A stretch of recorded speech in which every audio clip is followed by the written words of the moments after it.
Hello et bienvenue dans ce nouveau concept sobrement intitulé Le Petit Podcast en référence à La Petite Critique. Comme vous le savez sur la chaîne, il y a un gros podcast en cours, à savoir Enfants du cinéma. Pour le moment, il est un petit peu à l'arrêt, mais je vous rassure, il va revenir très vite avec du très très lourd. Je l'espère. Sinon, le petit podcast, qu'est-ce que c'est ? Eh bien, c'est tout simplement un podcast que vous retrouverez plusieurs fois par semaine.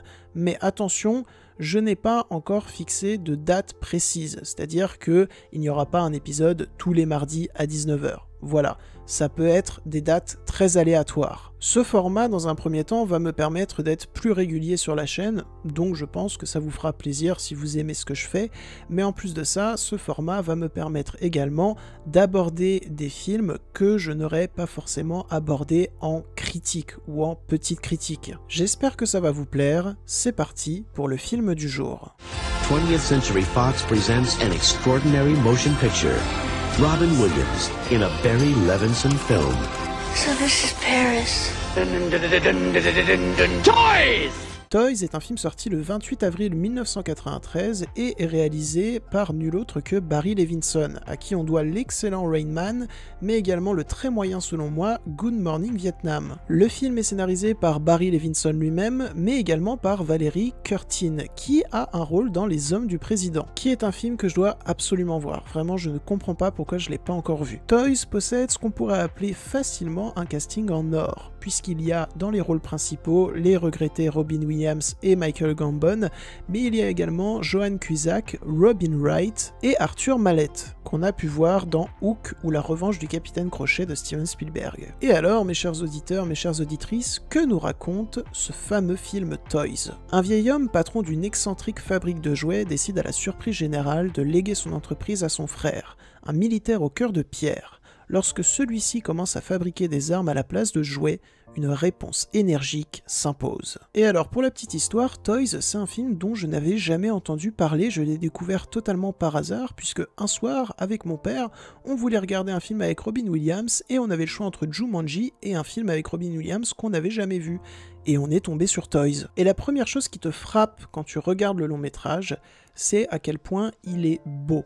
Plastiquement, il y a quelque chose qui se passe. Plastique, jouet, ouais, j'ai essayé de faire une vanne, mais elle est probablement tombée à l'eau. Vous savez quoi ? Notez-la sur 10 en commentaire. Comme vous pouvez le voir actuellement à l'écran, le film possède une direction artistique extrêmement marquée et que je trouve très intéressante, puisque quand tu regardes le long métrage, tu as cette perpétuelle impression de regarder des peintures de Magritte en mouvement. Magritte, qui est un peintre que j'aime beaucoup, et je ne le cite pas par hasard, puisque à un moment donné, dans le film, on va citer directement des peintures de Magritte. Voilà, c'est assumé. Mais si ce n'était que assumé, mais franchement laid, bah ça ne marcherait pas très bien.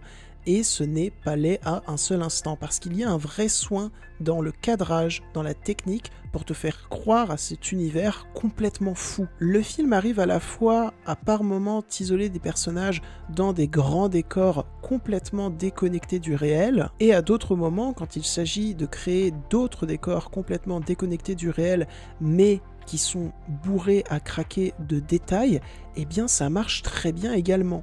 La gestion est parfaite, le contraste n'est pas dérangeant. Il y a également des plans complètement fous qui ont dû être très galères à mettre en place, qui vont jouer sur le principe du trompe-l'œil. Ça faisait très longtemps que j'avais pas vu ça dans un film, donc ça m'a fait plaisir. Ces visuels sont également aidés par une somptueuse photographie qui va jouer sur les couleurs vives, mais non agressives. Pour ce qui est du casting, bah écoutez, Robin Williams est encore une fois excellent, il est vraiment survitaminé, il joue beaucoup de son corps dans ce long métrage, et je trouve ça très intéressant. Parce que comme dit plus haut, Barry Levinson a également réalisé Good Morning Vietnam, qui est un film avec Robin Williams également, et dans Good Morning Vietnam, même si je suis pas fan du film, il y a un vrai travail du corps, de comment on peut s'exprimer avec le corps. Il y a un travail aussi de la surexcitation du personnage principal. Et là, dans Toys, qui est également dirigé par Barry Levinson et qui a également à son casting Robin Williams, bah c'est à peu près le même travail. Il y a une vraie cohérence, il y a une vraie continuité dans le travail de Barry Levinson et Robin Williams. C'est plaisant à suivre. Mais alors, l'acteur qui m'a le plus surpris du long métrage, c'est bel et bien Michael Gambon. Michael Gambon, comme beaucoup de gens, je le connais principalement pour son rôle de Dumbledore, qui est un rôle assez calme, assez posé.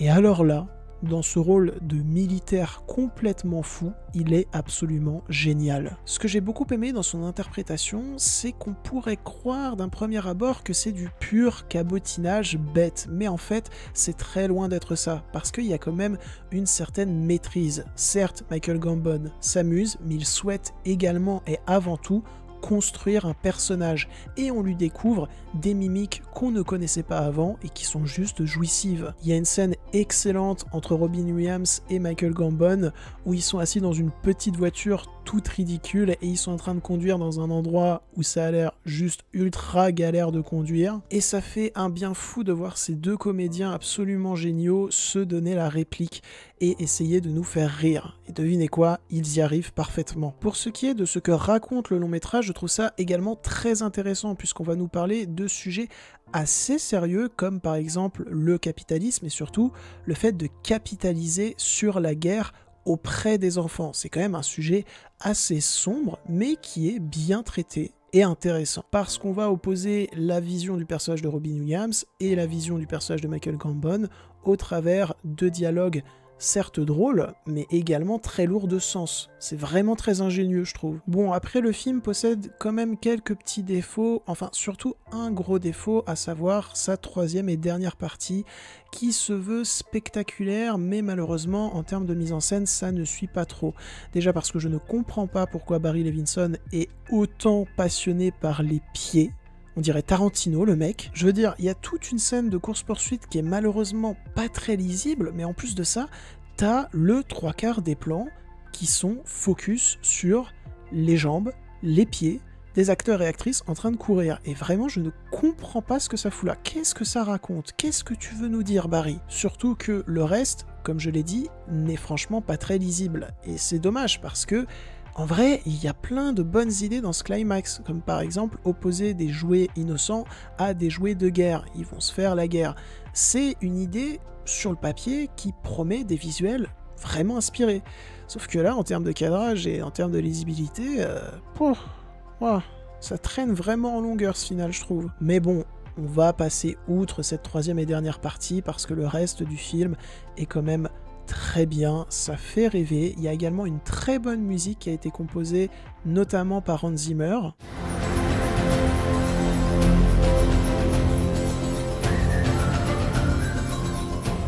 La direction artistique est très soignée, très inspirée, ça fait plaisir, et Robin Williams ainsi que Michael Gambon jouent très bien, ils s'amusent, ça fait plaisir de les voir s'amuser. Et ce film nous rappelle également à quel point il nous manque, donc j'espère avoir rendu un bon hommage à eux en vous conseillant ce film. Sur ce se termine ce premier épisode du petit podcast, j'espère qu'il vous aura plu, intéressé et diverti. J'ai vraiment essayé d'adopter un ton beaucoup plus calme que dans mes vidéos, je sais pas ce que vous en pensez, n'hésitez pas à me donner votre avis en commentaire, ça m'intéresse. Aussi, n'oubliez pas de vous abonner, de me suivre sur mes réseaux qui se trouvent en description. Sur ce, je m'en vais côtoyer d'autres univers et je vous dis salut.